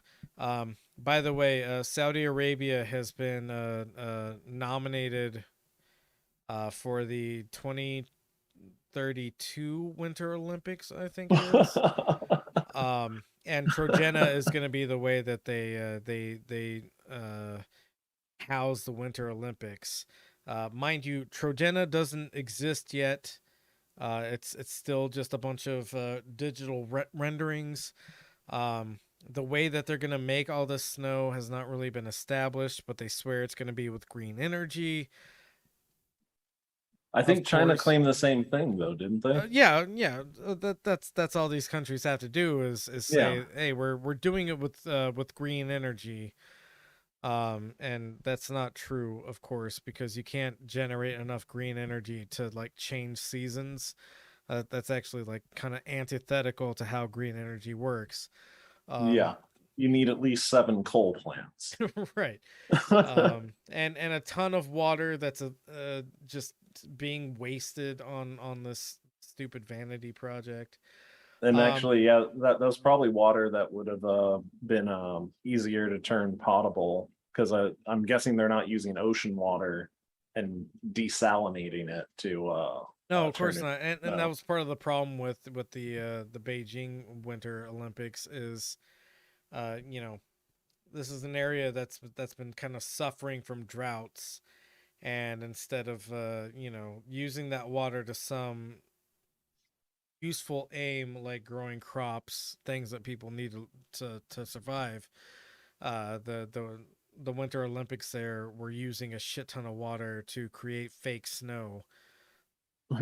Fake snow, by the way, that people were complaining about because fake snow isn't like as good as the real stuff, Yeah. So let's move on. Adventure season, March through May. Adventure season is when you can go diving in the man-made lake that they're gonna have up there. Yes, they're gonna have a man-made freshwater lake at the top of this mountain. By the way, why would like, what is it like? There's a gift shop down there. Like, I don't know, but they're building this giant. Maybe it's somewhere in the images. Actually, scroll back up to the video. I think we'll see it at some point.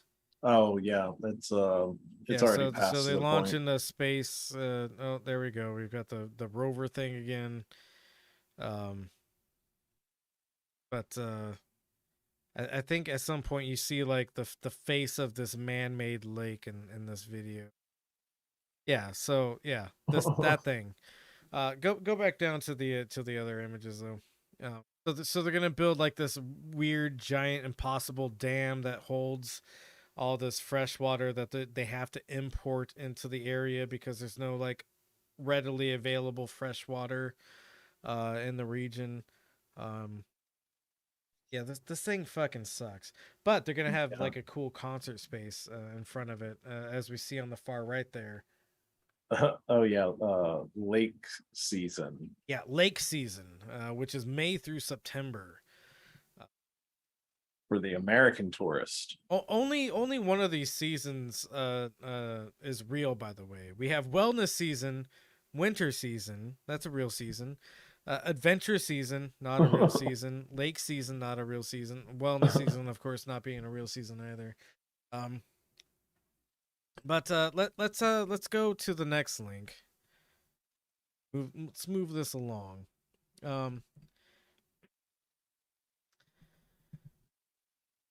NEOM Tech and Digital Company unveils XVRS, a first-of-a-kind cognitive digital twin metaverse platform. Designed with human needs at its core, XVRS will unlock the potential of next-generation cognitive cities. What? Dynamic mixed reality urban living model features, immersive entertainment and social experiences, and a built-in digital marketplace. Horrific. John, have you ever wanted reality to not be real? Oh, plenty of times, but I just imbibe substances like normal people. Yeah, same. Scroll down a little bit. So Riyadh, Saudi Arabia, February 1st, 2022. NEOM Tech and Digital Company, the first subsidiary of NEOM, today announced XVRS, a 3D cognitive digital twin metaverse platform. Do you need me to explain any of that? I don't. I completely blanked out. Okay. You went into a fugue state and started like imagining killing everybody with more than like $100,000. Yeah. So explain to me what is this? So XVRS is a 3D cognitive digital twin metaverse platform. Well, you can't just read it again. Let me Okay. let me continue. All right. So 3D obviously kind of explains itself. We're talking about the virtual world. By cognitive, what they mean is the city is going to collect so much metadata on you that it's going to like the 6th grader who is probed to reveal that he has too much sugar content in him. A cognitive platform city that they're kind of talking about is a city that just has so much fucking data on you. It's like, hey, I noticed I don't know, your pee is a little bit darker yellow than it should be. Let me suggest some water items for you. And then that's when the feeding tube comes out of the wall. Yeah. Digital twin, not as immediately available to understand. But what they're suggesting here is that you sort of make a copy of yourself that's digital, and the digital you can do things independent of you. One of the examples I saw given in an interview was that your digital twin could be taught enough things that you know yourself. You're an electrician, right? Yeah. So let's say you as an electrician know all of your electrician knowledge. This digital twin could potentially, according to them, teach a class to electricians instead of you. So you could be sitting on the top of the mirrored surface of the line, getting baked by the sun's rays and sipping a Mai Tai, and your digital twin is earning some money for you because it's teaching children about electricity instead of you. Maybe even also having fun instead of you, or Probably, yeah. yeah. I don't know, snorting digital coke instead of you. So going to an NFT strip club instead of you. So if my digital twin, I don't know, which I'm guessing would be braver than me, goes off to like, yeah, because his butthole isn't real and he can do whatever he wants with it. Yeah, like will my digital twin be executed for like being like an anarchistic dissident, like feral fucking like raider or something? I mean, there's only one way to engage with the metaverse, and it's through terrorism. So, I've thought this from day one of the metaverse being announced. We can only engage with the metaverse through terroristic means. I will become a suicide bomber in the metaverse.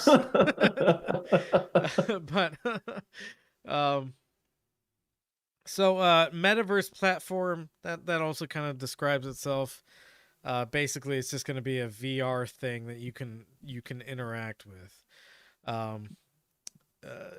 Envisioned to enable a groundbreaking mixed reality urban living model. That's where we're getting into some real wonky stuff, which is combining digital and physical NEOM architectures with hyper-connected technologies and AI features. XVRS will enable seamless integration of the virtual and real worlds. Uniquely, XVRS aims to offer users multiple points of view and the ability to feature in a variety of locations across the metaverse in real time via teleportation as an avatar, hologram, or robotic avatar. What? So basically, what they're saying you're going to be able to do in NEOM A real place that is going to actually be built is you will be able to have a holographic representation of yourself that you can just teleport across the city. Also, maybe this is just like a second you because you've uploaded enough of your data to the machine god that it's just gonna like create a digital you. But I don't believe that's ever going to be like actually a thing. Anyways, that's what the dynamic digital twin is. It's supposed to be a second you. So you essentially become like a computer NPC in the city of NEOM through like having a digital twin that like acts on your behalf. Oh, so like I wouldn't have to go to company meetings. Yeah, you wouldn't have to go to company meetings. Your digital twin would go to those company meetings. And Oh, that would be good enough because it's you, but it's also not you, but it's you enough, right? yeah. So does it decide my like life insurance beneficiaries at the company benefits meeting? Yeah, and maybe you two should talk about that. Like what they seem to be trying to want to make happen is you have to have an actual conversation with like a shittier version of you. Uh, but you know, also at And the same time, like what you have it haunt people on the other side of the city? essentially, yeah, because you can be a holographic image anywhere in the city. I mean, I'm sure that they would of course like have some reasonable restrictions on public versus private spaces. But you know, also maybe if you pay enough money, you can just inhabit the private spaces as well. This is why you shouldn't build a city based off of cyberpunk.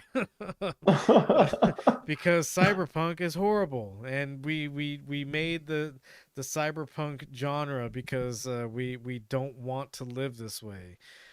Yeah. And you know they're gonna find a way to torture your digital twin. Of course, yeah.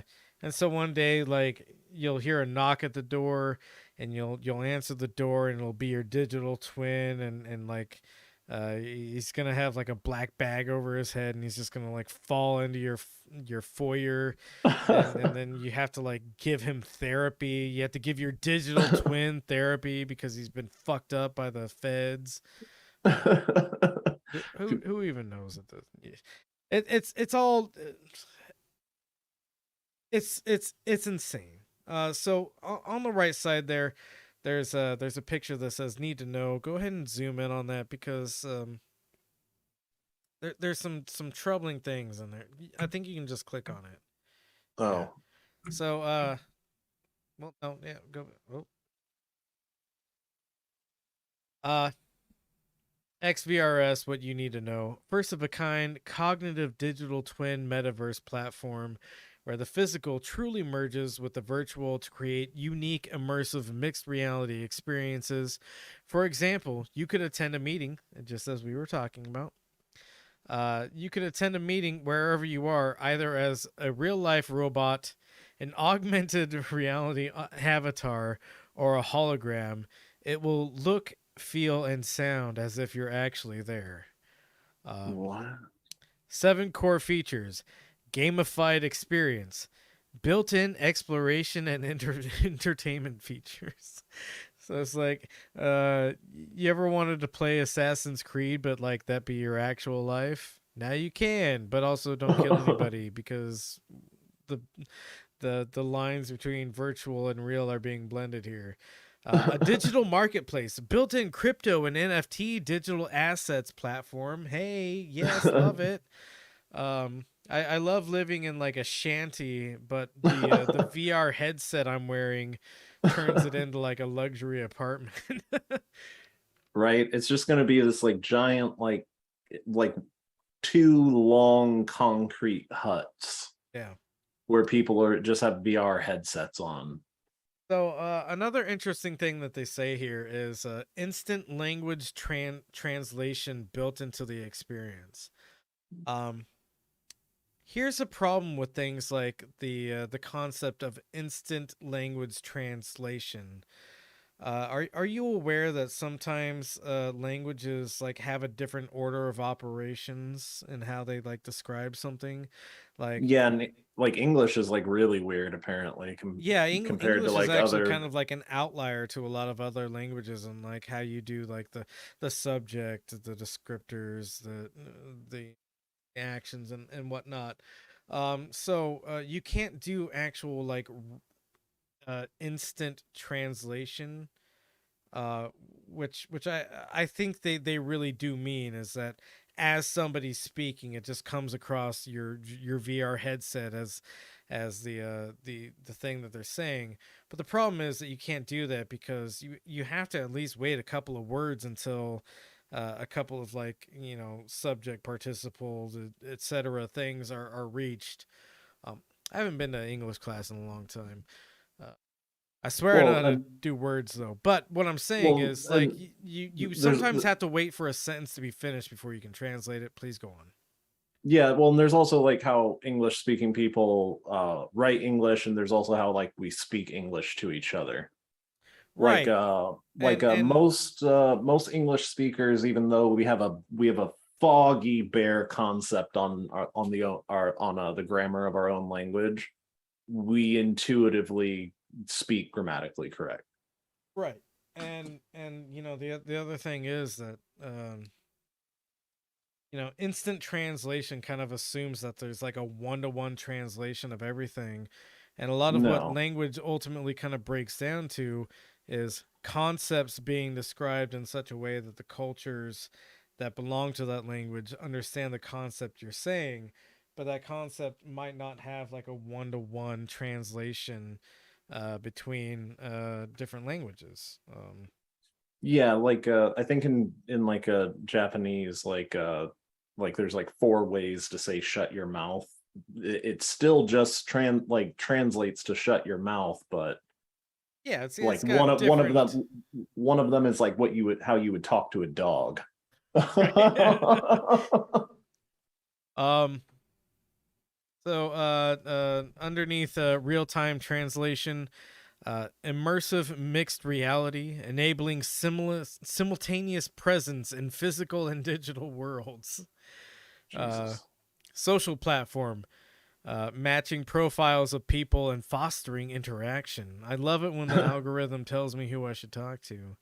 Yeah. Maybe in this like semi VR world that we're living in, like a exclamation point will appear over your head, and I should know that I should talk to you.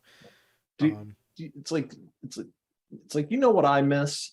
I miss my parents telling me who I could fucking hang out with, you yeah, know? right, yeah, and I also miss like learning things about people that I ultimately don't want to like engage with. Again, this is like trying to paint that pretty picture of the cyberpunk literature, which is I feel nothing anymore because all of my interactions with people are curated to such a point by the algorithm that like I'm not experiencing anything bad that can even like put into perspective the good things that I experience, more or less. um Something's lost in these books when they're translated to Arabic. well, yeah, I think the problem is ultimately that MBS thinks cyberpunk is neat. And so not a horror show. Uh, so we're going to transition away from the subject of NEOM because NEOM is a clown show and it's not going to work and it's stupid and it's dumb and it's bad. But what we're going to transition to is the metaverse. So go ahead and go to Oh the next no. link. Do we have Yep. to? Yeah. And this is the Facebook metaverse, I guess. But to truly prove that we're living in some kind of hell world, this article from vibe.com is the notorious BIG to enter the metaverse with his own virtual world, the Brook. You may recall that the notorious BIG has been dead for some time. Yeah. At least 2 decades, I think almost 3 decades now, right? Yeah, I mean like Yeah, no, it's been a long time. He's dead. Yeah, he's dead. How's he coming out with anything? Well, he's not. His estate is, and that's good enough. Which maybe makes some cases against like intellectual property and the idea behind estates. But go ahead and push play on what's going to be one of the worst YouTube videos you ever see. Wait, actually, hold up a sec. So the Brook, which is this metaverse experience, right? The Brook is based off of Brooklyn, which of course Biggie was from, and this is supposed to be an immersive, interactive, real Biggie Smalls Brooklyn experience. But go ahead and press play. What the fuck? We have real video game graphics here. Whatever you gonna do, just do it for a reason, you know what I'm saying? Don't be the fool to just sit back and do it because somebody else is doing it. Because the only thing you're gonna do is follow in somebody else's footsteps and you're just gonna be a shadow. Who will be a shadow for the rest of their life, you know what I'm saying? It's like worse than Grand Theft Auto 5.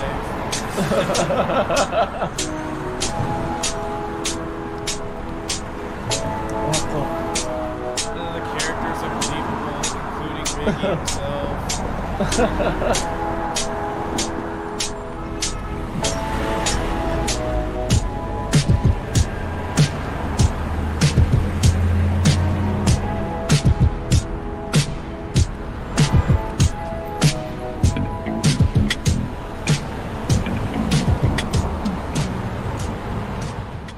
All right, so that's the launch video for the Brook.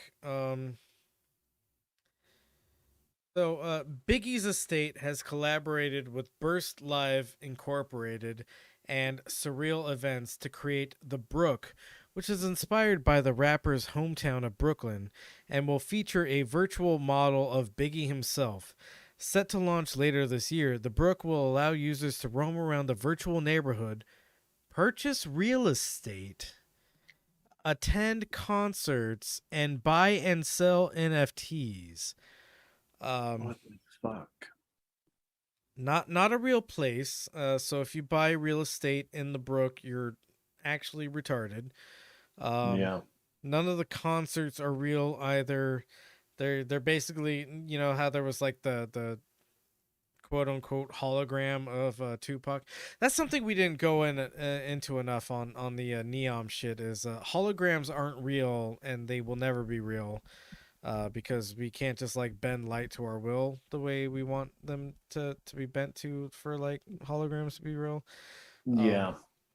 But yeah. So I mean, I guess we can. I think the best that we can do is like project a two-dimensional image on a bunch of nearly surfaces. transparent, a nearly transparent surface, but it's not a hologram. No, it's not a real hologram. And so anything you see that is hologram technology, which it's bizarre that in the last article we read, this guy's saying, yeah, you'll be able to appear as a hologram anywhere in NEOM. Well, no, you won't, because that's impossible. So Biggie's estate, who are all traders. So yeah, they're working with Burst Live Inc. and Surreal Events, blah blah blah. You can buy and sell NFTs in this place, which I'm sure Biggie would have been like, hell yeah, I love NFTs. NFTs are the coolest fucking thing to ever happen. Users will have to create an account on the Brook website. The Brook will be available to access on desktop and mobile devices, and is slated to launch activations with VR headsets later this year. So, in order to interact with the Brook, which is a real space where you can spend real money, you have to put on a stupid fucking VR headset. But the article continues. Technology continues to create opportunities that are beyond one's imagination, and I'm excited that we are stepping into the future with a beautiful rendition of a hyper-realistic avatar of my son Christopher. Valletta Wallace, Biggie's mother, said in a statement, "I'm thankful for our wonderful team of creative partners for their work to deliver Biggie into new media for his fans to enjoy." It's a classic case of capital capture. Yeah, I feel pity for Valletta Wallace. Yeah. Because this is a grift. It's part of a pyramid scheme at best. And there's no way that most of that you know, little blurb wasn't fed to her by somebody trying to do, PR for this, right? Nobody talks like this. Technology continues to create opportunities that are beyond one's imagination, and I'm excited that we are stepping into the future with a beautiful rendition of a hyper-realistic avatar of my son Christopher. That's robot shit. That's not It's like how. it's That's like not how somebody talks. when a politician's like a disgruntled employee at a super PAC releases all the like outtakes of a politician's like family just being like, "What am I reading?" Exactly. Yeah. But I wouldn't say this, and like the director's like I arguing don't with know what hyper-realistic means because it's not real. You brought up super PACs, which actually ties into our last subject that we're going to look at tonight. We're done with all the NEOM and virtual reality bullshit. yeah, we're going to talk about real stuff. Yeah, we're going to talk about real stuff like the Democratic Party, which is totally real. Go ahead and go to the next link. Oh, well, never mind. So what this article was supposed to be about, and I have no idea what's going on in that thumbnail there. Yeah, right. Some very androgynous person is doing some kind of horny stuff, I guess. But the article was going to be about Hakeem Jeffries. He's a congressperson from New York, and Nancy Pelosi has decided, now that the Republicans have taken over the House officially now, I think, because Lauren Boebert won her election, so now the House is actually a majority Republican. But she's decided to step down from the Democratic leader position that she was in. She was Speaker of the House, which is kind of like implied to be the majority leader position, the majority having been the Democrats.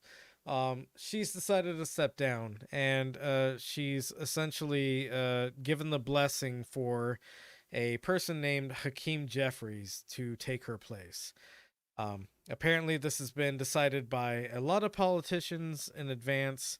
And so this announcement isn't a surprise to any of the insiders on the Hill. It's kind of just like something that is being passed down to us as citizens, and it's a little bit bizarre that this is how politics actually works. Is that the person who's being promoted to Democratic leadership is not being elected in any way whatsoever. It's just all internal politics to the Democratic Party. But what were you gonna say? Go ahead. Well, no, it's exactly what I was gonna say, basically. Okay, good. Yeah, so something along the lines of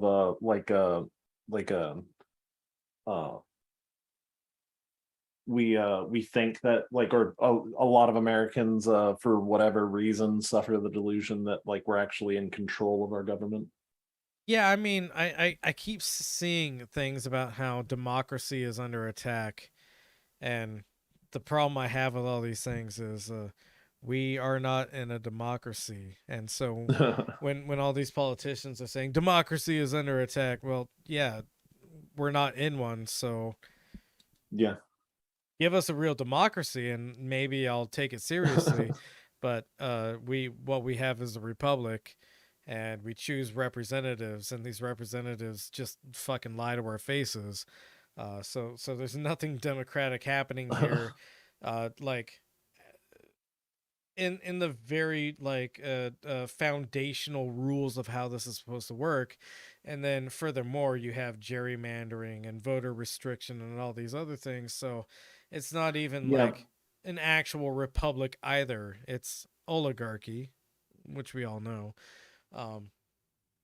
But so Hakeem Jeffries has basically been crowned the new leader of the Democratic Party.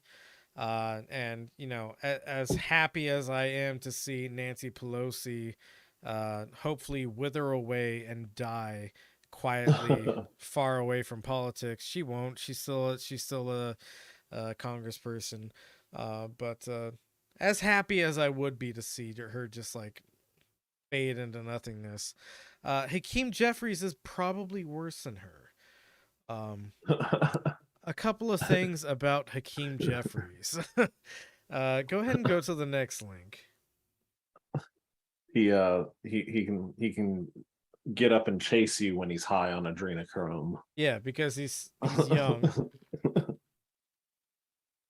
Hakeem Jeffries has since the late last year, early this year, run a super PAC that is oriented against progressives running against incumbent Democrats. So in any good thing you could say about the Democratic Party, like being able to foster, you know, the squad, the more progressive types, the AOCs, the Ilhan Omars, the Cori Bushes, Rashida Tlaibs, etc. Anything you could say about the Democrats being able to harbor that kind of movement, he stands against. He runs a super PAC against it. Additionally, he's a super pro cop. He's one of the few Democrats that's been like hardline. No, we need to fund the police more in order to like solve our problems. He claims to be pro environment. Yet has one of the only things that he was able to vote on was going to be to raise the price of oil that would come through the Keystone XL pipeline in order to like disincentivize people buying oil from the Keystone XL pipeline. He was against that. So he's not like pro environment. What we can say about him is he's anti-progressive, pro heavier police state, runs an organization that like intentionally keeps the Democratic Party moving rightward, and he just sucks. So yeah, and he looks like a cop. He does look like what a black cop might look like, I guess. Yeah, they do exist, and they're just as terrible as normal cops. Yes, no, they're almost worse because it's like, man, you don't even recognize your own kin. Yeah, no, they like they definitely can be worse. Yeah, they can even sometimes be the most racist, if you ask me, because they're the ones that like really propagate that, like, well, there's black people and then there's N-worders. Yeah, right. But I think that's all I had for the podcast tonight. We can maybe talk about Twitter. I guess we got a little bit of time before I feel like we're just being obnoxious. Sure. Twitter is dying, and a funny thing that I'm seeing, and again, I have to call out the folks who call themselves lefties on the internet. A thing that I keep seeing from people who call themselves lefties on the internet is that Twitter dying is super problematic because so many government functions rely on Twitter, which I think it's better if Twitter dies in that case. And there's like a period of like government dysfunction based off of it. But one of the things that we've talked about is, or on the podcast, is the news media has relegated all of its like opinion sourcing to Twitter, which isn't like a real space. And then another problem is that a lot of government messaging goes through Twitter, and instead of the government having its own like printing press or messaging solution, it's relied on bullshit like Twitter and social media, which have no actual legitimacy. And now what we're seeing here is that Twitter has no fucking legitimacy.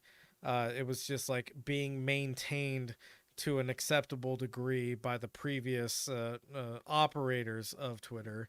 But now that Elon Musk, supreme retard, is in charge of it, and everything's all fucked up because he doesn't know what to do aside from like fire people he thinks are stinky.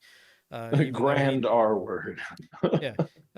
All he knows what to do is to fire people he thinks are stinky because they don't agree with him, even though he dated like the stinkiest fucking person on planet Earth, a lady that goes by the name Grimes. I'll remind everyone. He's running this fucking thing into the ground because he doesn't know what to fucking do. It's not Tesla, where he's able to just rely on engineers that are going to make the car designs work. This is a social interaction, in which cases he's an absolute fucking moron. He doesn't know how to be social. And that's not to say like, oh, he's so intelligent and so smart that he like doesn't understand how the people work because he's so beyond people. No, he's just a fucking moron. He's an emerald mine heir. He's a detached, slaving piece of shit. Yeah, it's like it's the same reason why like Hillary Clinton fucking doesn't seem, or why she seems like a lizard person. Yeah, because she is. Yes. And so is Elon, and so what you have going on with Twitter right now is lizard brain moron doesn't know how a social media platform should work because he doesn't understand how social anything works. And he basically put it out there like, hey, if you don't want to like agree to these working conditions, which is like you have to come into work even though your job can be performed remotely perfectly adequately, you have to come into work, and then he has to like draw back on that because everybody's like, no, I'm not coming into fucking work. Part of the job perk is I get to do this in my fucking pajama pants or whatever. So what ended up happening is most of Twitter's staff quit. What remained is a bunch of loyalist simps who don't have enough self-respect to quit, or maybe don't have like the savings ready to quit. Well, they had an actual office at Twitter headquarters, right? Yeah, one thing or another. But what's kind of ended up happening here is through this massive exodus of employees is Twitter no longer really has a communications department. It no longer really has a compliance department. The like HR payroll department is essentially gone. So like even the people who are sticking around probably won't have people who are like there to like give them their proper paycheck. The whole thing is just borked at this point. And this is, super genius Elon Musk, who are all supposed to like have some, even if you disagree with the guy, you gotta admit he's a smart cookie. No, he's not a smart cookie. He's a fucking dumbass. He's the inheritor of emerald slave mine money, and that's all he'll ever be. That doesn't make him smart or good. And he hires people to make shit for him. Yeah. But, one of the funniest things I've seen about this is, the government's dependence on social media sites like Twitter means that Twitter imploding might have some national security risks associated with it. What the fuck? Why? Well, there is a genuine point in that, I think, because the government has legitimately relied on Twitter so much that Well, like what, for like intelligence? not necessarily intelligence, but you know, people are able to now impersonate other people on Twitter without anybody really stopping them. So you know, Oh, well, I somebody could mean, log in as Joe Biden, President of the United States, with, you know, paying $8 for their blue check mark and say, haha, I'm gonna nuke Korea or whatever, you know, that could be taken seriously because it has the verified check mark. And unless somebody's like going to take the time to go, oh wait, no, that's not the actual President Joe Biden account, that's a spoof account.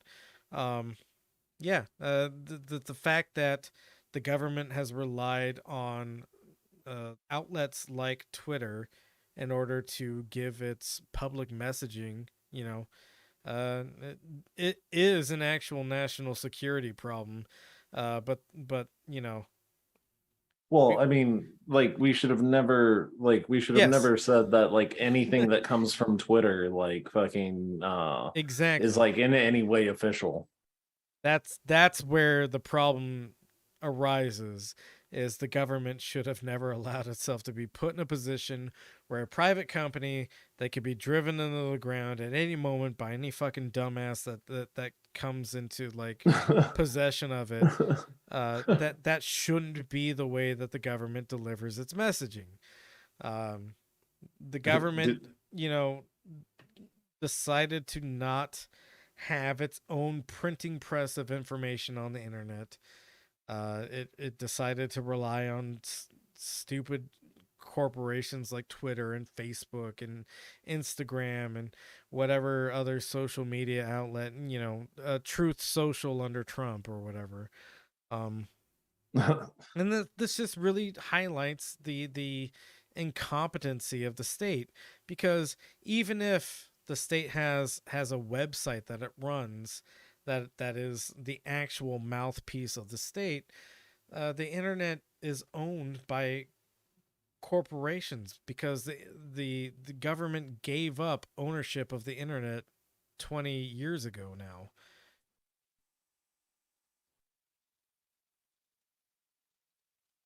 So yeah, yeah, that's all I got, I guess.